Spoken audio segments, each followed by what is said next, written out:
जनजाति के कलाकारों द्वारा बनाई गई ये चित्रकला देवी सजनों भेंट की जा रही है। रंगों और आकृतियों का संगम सिर्फ नहीं है, बल्कि ये प्रकृति, परंपरा और लोक कथाओं की एक बहुत ही अनूठी कहानी भी बयां करती है। और अब मैं आमंत्रित करती हूँ हमारे मध्य प्रदेश सरकार के हमारे मुख्य सचिव आदरणीय श्री अनुराग जैन जी को उनके संबोधन के लिए, उनके वे फॉरवर्ड एड्रेस के लिए।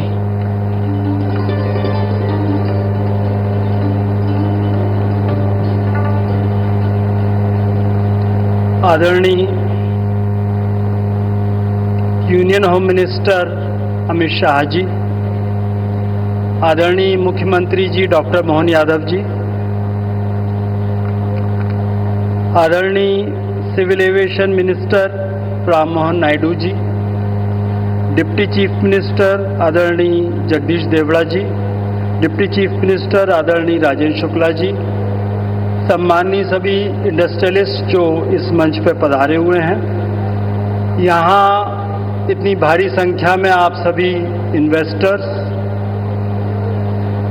उपस्थित देवियों, सज्जनों और पत्रकार साथियों, ये मेरा परम सौभाग्य है और गर्व का विषय है कि 2 दिन में जो कार्रवाइयाँ हुई उनके बारे में मैं आपके समक्ष एक रिपोर्ट रखूं और वे फॉरवर्ड के बारे में हम लोग मध्य प्रदेश सरकार अब आगे किस प्रकार से जीआईएस के में जो बातें हम लोगों ने हुई हम लोगों के बीच उसको किस प्रकार से आगे ले जाएंगे, इसके बारे में कुछ आउटलाइन बताऊं। ये हमारा 8वां ग्लोबल इन्वेस्टर समिट था। 2007 से ये यात्रा शुरू हुई थी, पर भोपाल में ये ग्लोबल इन्वेस्टर समिट पहली बार हुआ। इसके पहले जितने ग्लोबल इन्वेस्टर समिट होते थे वो हमारे इंदौर में होते थे, जो हमारा कॉमर्शियल कैपिटल है। पिछले 2 दिनों में there were more than 25,000 delegates from more than 50 countries and we had 9 partner countries. We gratefully acknowledge and thank all of you for having come over from all over the world.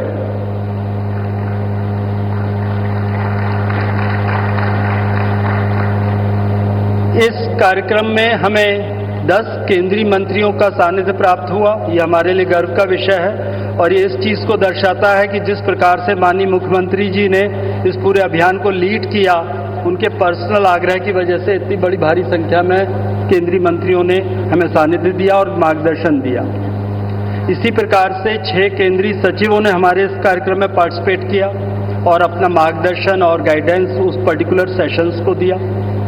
पर सबसे महत्वपूर्ण बात हमारे कार्यक्रम का inauguration प्रयास कर रहे हैं, जो अपने अपने स्तर पर राज्य सरकारों के बलबूते पर वो अपने विकास के नए नए कीर्तिमान बनाए, मापदंड बनाए। मैं आज आप हमारे बीच समय निकाल करके आए, मैं एक तरह से आपका आभार भी मानता हूं और आपका स्नेह आशीर्वाद सदैव मिलता रहे ऐसी अपेक्षा भी करता हूं। मंच पर ही मौजूद हमारे भारत सरकार के उड्डयन विमान मंत्री श्रीमान राम नायडू जी, आपका भी वंदन है, अभिनंदन है, आपका स्वागत है। हमारे बीच उप मुख्यमंत्री द्वय श्रीमान जगदीश देवड़ा जी, श्रीमान राजेंद्र शुक्ला जी, श्री मोहित मल्होत्रा जी, डाबर समूह माननीय उद्योगपति हैं, अडानी समूह के माननीय राजेश अडानी जी, माननीय सिद्धार्थ जैन जी, सुश्री स्वाति सलगांवकर जी, श्री एस.के. अग्रवाल जी, श्री थॉमस चेरियन जी, पूरे मंच का अभिनंदन करें एक बार फिर हमारे आज के समापन सत्र का।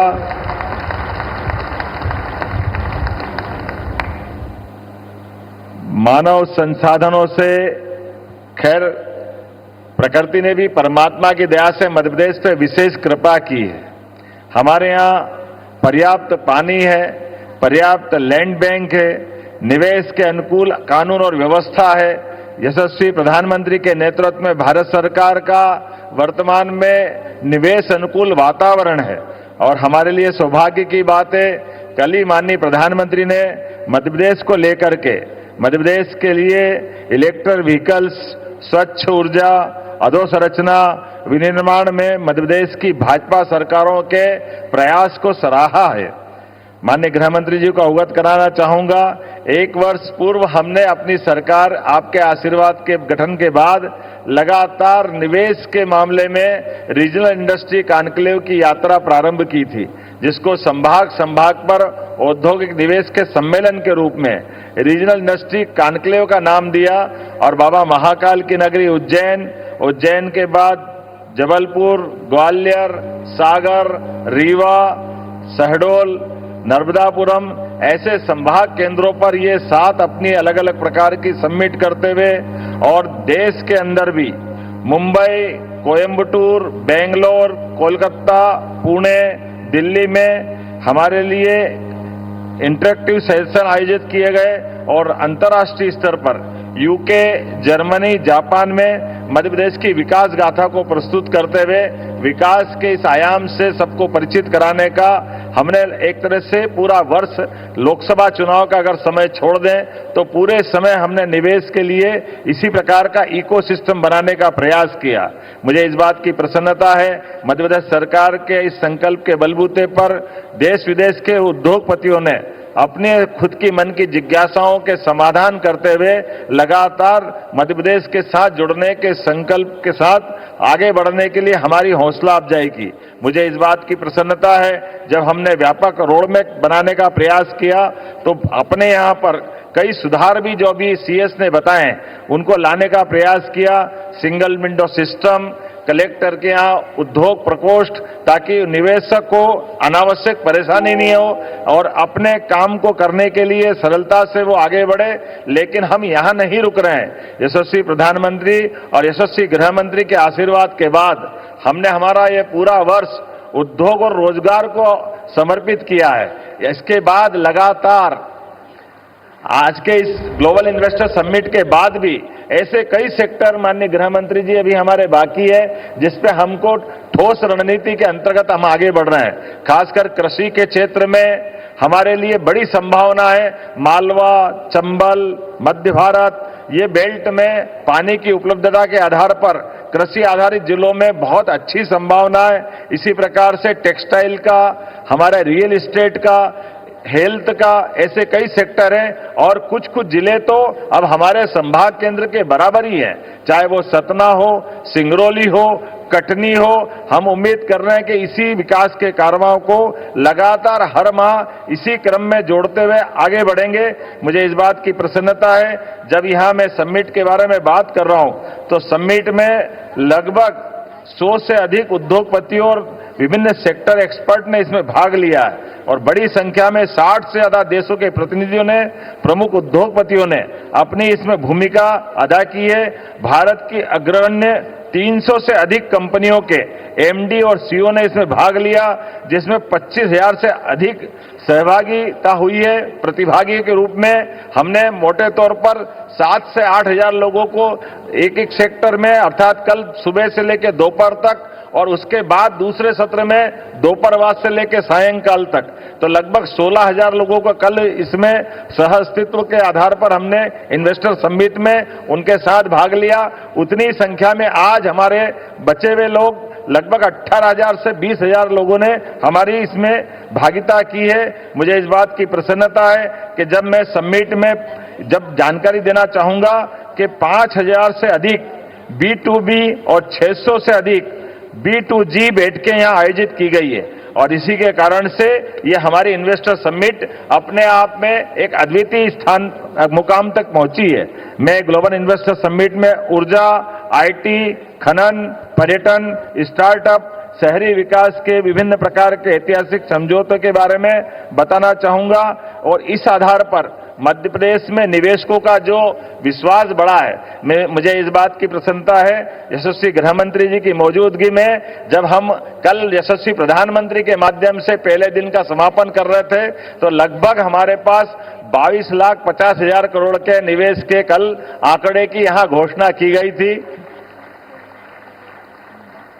हमारे सातों रीजनल इंडस्ट्री कॉन्क्लेव को मिला करके और अभी तक का जो आंकड़ा आया है, हमारे पास कुल 30,77,000 करोड़ के निवेशकों के यहाँ एमओयू हुए हैं। मैं उम्मीद कर रहा हूं कि अभी तक की हमारी जितनी ग्लोबल इन्वेस्टर समिट हुई है उसमें सर्वाधिक आप सबके आशीर्वाद से ये एक अलग प्रकार से मुकाम पे मध्य प्रदेश सरकार के माध्यम से हम यहाँ तक पहुंचे हैं। और जैसा कि सीएस ने कहा है कि हम अपने सभी एमओयू को धरातल पर उतारने के लिए प्रदेश सरकार पूर्णतः प्रतिबद्ध है और संकल्पबद्ध भी है। हम क्रमशः अपने अपने सभी निवेशकों से अलग अलग विषयवार उनकी रचना बना करके हमारे सरकार के साथ उनके किए गए वादों को निभाने के लिए आगे बढ़ेंगे। यशस्वी प्रधानमंत्री के नेतृत्व में डबल इंजन की सरकार, जैसा कि प्रधानमंत्री जी ने स्वयं कहा है, हम निश्चित रूप से मध्य प्रदेश को आर्थिक दृष्टि से यहाँ के युवाओं को,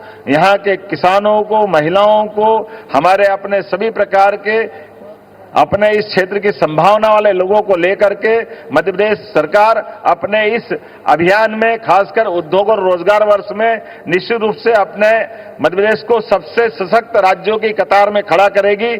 इसी संकल्प के साथ मैं पुनः माननीय गृह मंत्री जी का आभार मानता हूं और उनके इस आशीर्वाद के लिए खासकर हृदय से आभार भी मानता हूं और उनका स्नेह आशीर्वाद लगातार हमको मिलता रहेगा। मेरी अपनी ओर से पुनः भोपाल की इस ग्लोबल इन्वेस्टर समिट में उनका पधारने का धन्यवाद भी देता हूं और उम्मीद करता हूं कि आने वाले समय में, जैसा कि मुझे जानकारी है, हमने तीनों कानून को लागू करने के लिए यशस्वी गृह मंत्री जी को आश्वस्त किया है।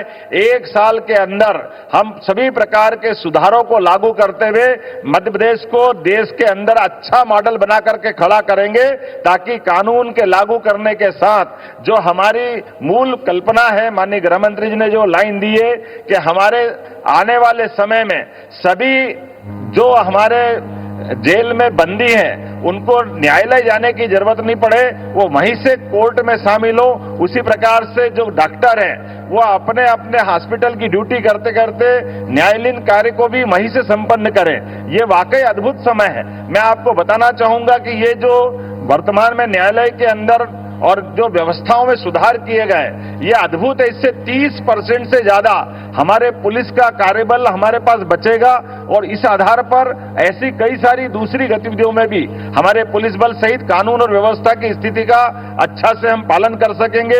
एक बार फिर मैं माननीय गृह मंत्री जी का आभार मानता हूं और उनका आशीर्वाद का अपेक्षा करता हूं। वो हमें मार्गदर्शन करते रहेंगे और लगातार हम विकास के कारवां पे यूं ही बढ़ते रहेंगे। बहुत बहुत धन्यवाद। भारत माता की जय।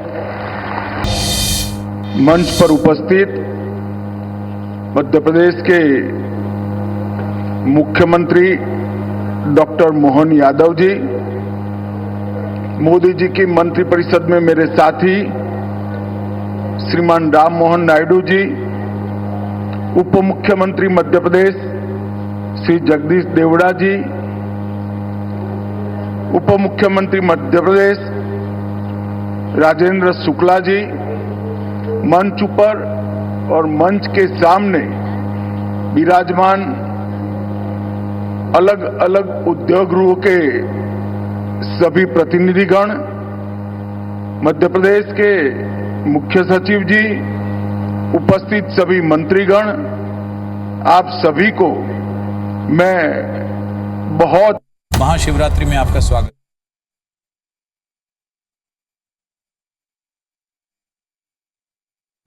इस 2 दिवसीय ग्लोबल इन्वेस्टर्स समिट के समारोह पर मैं डॉक्टर मोहन यादव और उनकी पूरी टीम, उनका मंत्रिमंडल और मुख्य सचिव से लेकर पूरी प्रशासनिक टीम को मैं अभिनंदन देना चाहता हूं कि ये 2 दिन के अंदर 30,77,000 रुपये के एमओयू को जमीन पर उतारा है। यहां आने से पहले मैंने मुख्यमंत्री जी और मुख्य सचिव जी से बात करी, आगे की कार्य योजना के लिए थोड़ा जानकारी भी लिया और मुझे पूरा विश्वास है जिस प्रकार की कार्य योजना मध्य प्रदेश सरकार ने बनाई है, ये 30,77,000 करोड़ के एमओयू, इसमें से महत्तम एमओयू जमीन पर उतरेंगे इतना ही नहीं, एक बड़ी इंडस्ट्री के साथ एंसिलरी इंडस्ट्रीज जो कई सारी आती हैं, जो इस एमओयू में समाहित नहीं है, उसको भी अच्छे तरीके से मध्य प्रदेश में स्थापित करने का काम मध्य प्रदेश प्रशासन करेगा, इसका मुझे विश्वास है। मित्रों, ये 2 दिन के कार्यक्रम में 200 से अधिक कंपनियां, भारतीय कंपनियां, 200 से अधिक वैश्विक सीईओ, 20 से अधिक यूनिकॉर्न संस्थापक और 50 से अधिक देशों के प्रतिनिधि मध्य प्रदेश में इन्वेस्टमेंट करने के लिए, यहां के माहौल को देखने के लिए आए हैं। और ये बहुत बड़ा अचीवमेंट मध्य प्रदेश के लिए है। इस बार मध्य प्रदेश ने एक नया प्रयोग भी किया। ये प्रयोग आने वाले दिनों में बहुत सारे राज्यों को भी दिशा दिखाने वाला है कि हर क्षेत्र का एक अलग इन्वेस्टमेंट समिट 2 दिन का कर पूरे मध्य प्रदेश का एक प्रकार से समविकास करने का प्रयास किया गया है।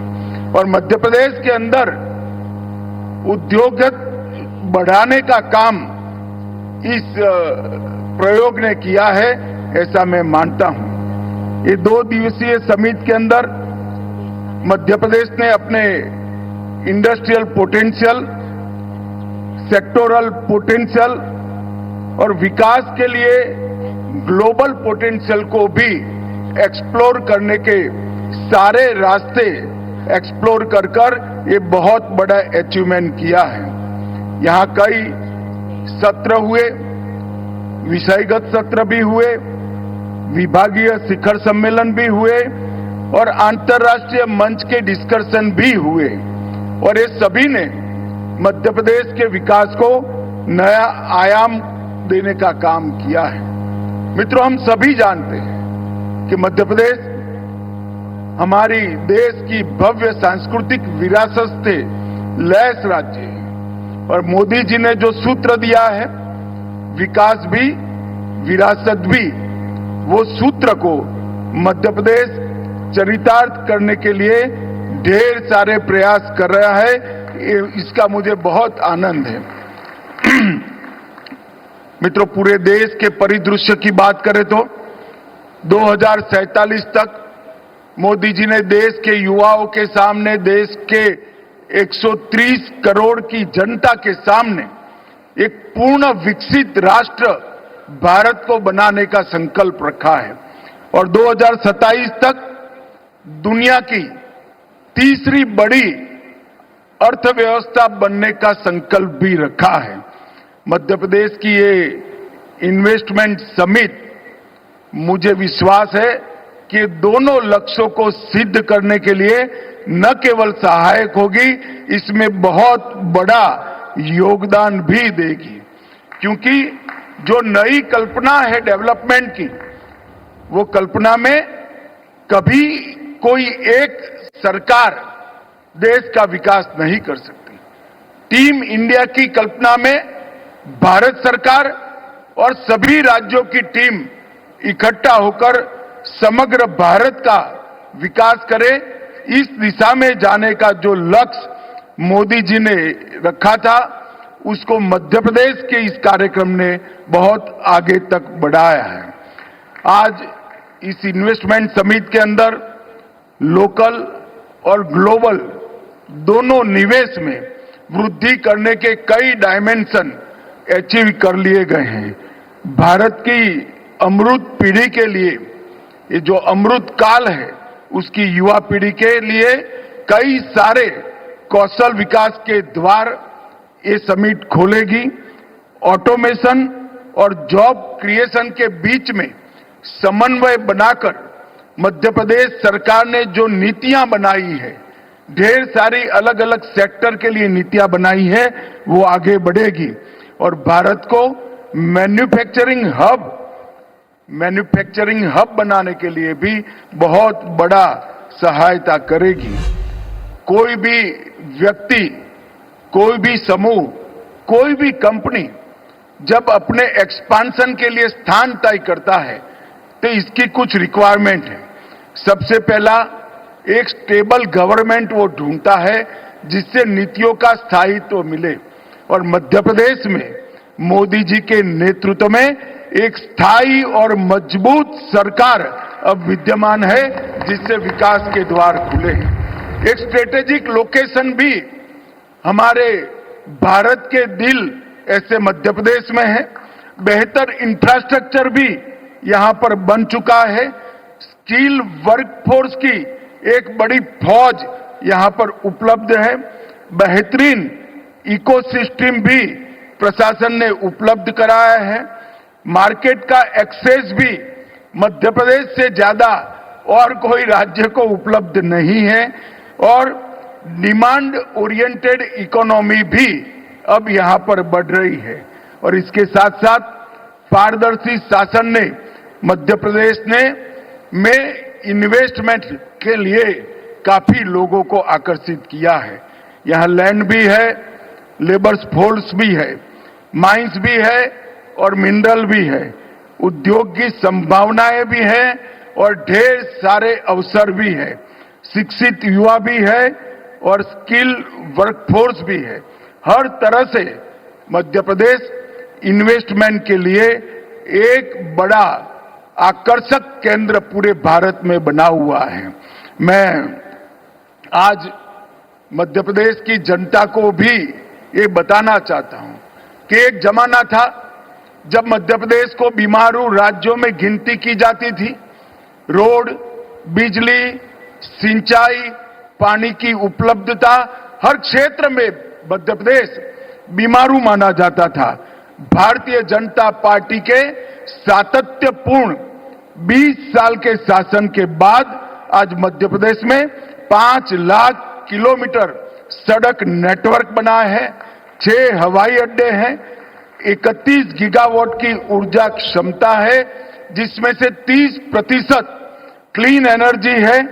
IIM, IIT, AIIMS, IITM, NIFT, NIFD जैसे कई प्रतिष्ठित संस्थान मध्य प्रदेश के युवाओं को ये मौकों के दोहन के लिए योग्य बनाते हैं, और देश भर में सबसे ज्यादा खनिज संपदा प्राप्त करने वाले राज्यों में हमारा मध्य प्रदेश है। मैंगनीज, कॉपर, रॉक फॉस्फेट, कोयला, चूना पत्थर, लोहस, कई सारे मिनरल्स मध्य प्रदेश में उपलब्ध है। और आज एक प्रकार से मध्य प्रदेश देश का कॉटन कैपिटल भी बन गया है। देश का 25% ऑर्गेनिक कॉटन का सप्लाई हमारा मध्य प्रदेश करता है, और मध्य प्रदेश फूड प्रोसेसिंग के लिए भी बहुत महत्वपूर्ण राज्य माना जाता है।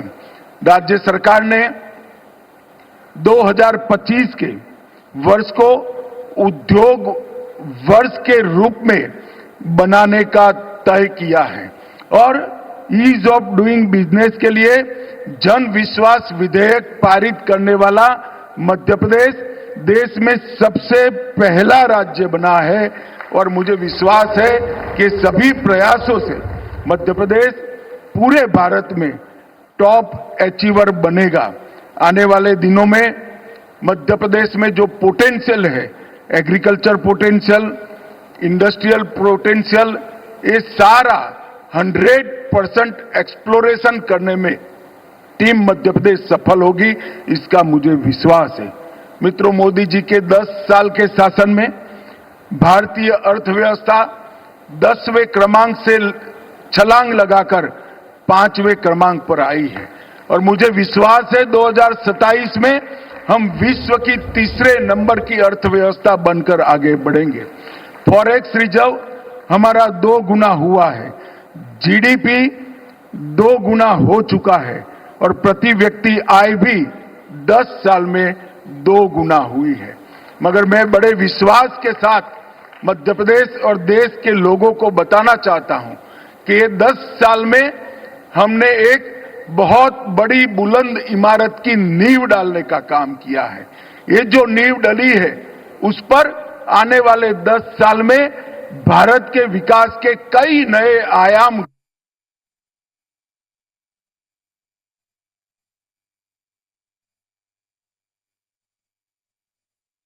ये ऐसे लोग थे जिनको आजादी के 75 साल तक बैंक अकाउंट खोलने का सौभाग्य भी नहीं मिला था। आज वो सभी को बैंकिंग उपलब्ध कराने का काम नरेंद्र मोदी जी ने किया है।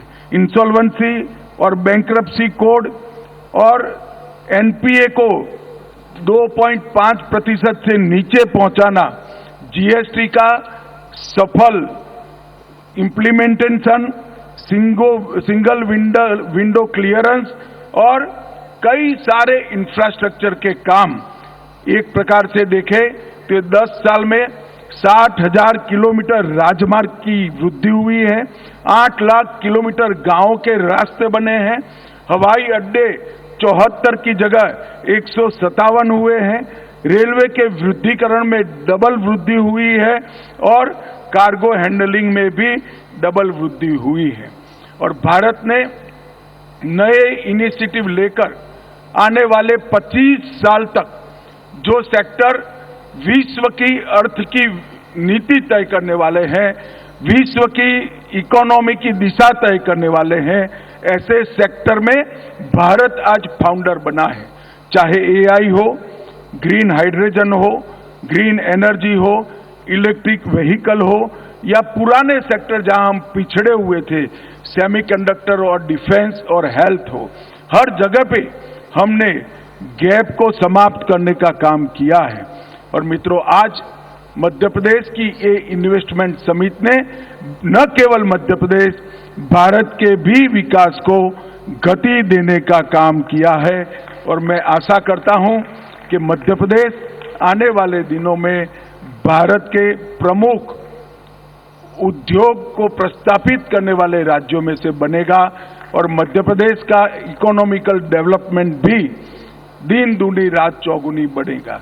जो लोग विश्वास कर मध्य प्रदेश में इन्वेस्ट करने के लिए आए हैं, मैं मध्य प्रदेश सरकार और भारत सरकार की ओर से उनको विश्वास दिलाना चाहता हूं कि यहां एक पारदर्शी आपको एडमिनिस्ट्रेशन भी मिलेगा, स्थायी नीतियां भी मिलेगी और 2 कदम आगे बढ़कर आपके सामने हाथ बढ़ाने वाला प्रशासन भी मिलेगा।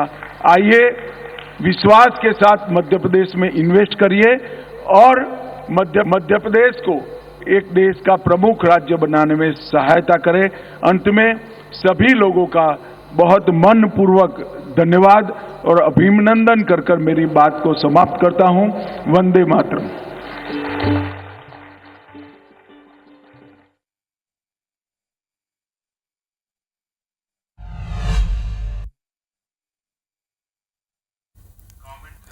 तो केंद्रीय गृह मंत्री Amit Shah global investors summit को संबोधित कर रहे थे। उन्होंने समिट के लिए सीएम डॉक्टर मोहन यादव, उनकी टीम और अफसरों को बधाई दी। साथ ही कई महत्वपूर्ण बातें उन्होंने यहाँ पर कही है।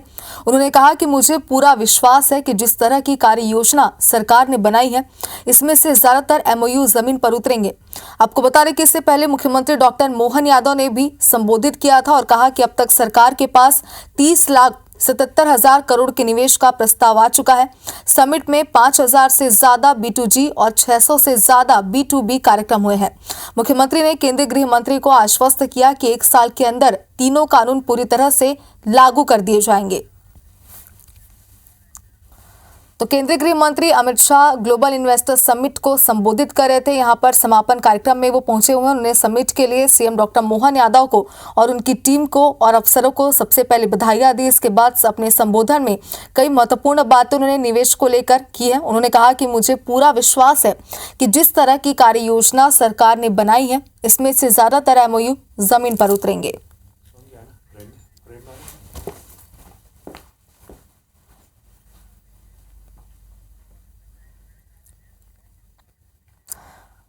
तो देखिए, केंद्रीय गृह मंत्री Amit Shah global investors summit के दूसरे दिन समापन में पहुंचे हुए हैं। यहां पर उन्होंने संबोधित किया। संबोधन में कई महत्वपूर्ण बातें की, लेकिन सबसे पहले उन्होंने समिट के लिए सीएम मोहन यादव, उनकी टीम और अफसरों को बधाइयां दी। उन्होंने कहा कि मुझे पूरा विश्वास है कि जिस तरह की कार्य योजना सरकार ने बनाई है, इसमें से ज्यादातर एमओयू जमीन पर उतरेंगे।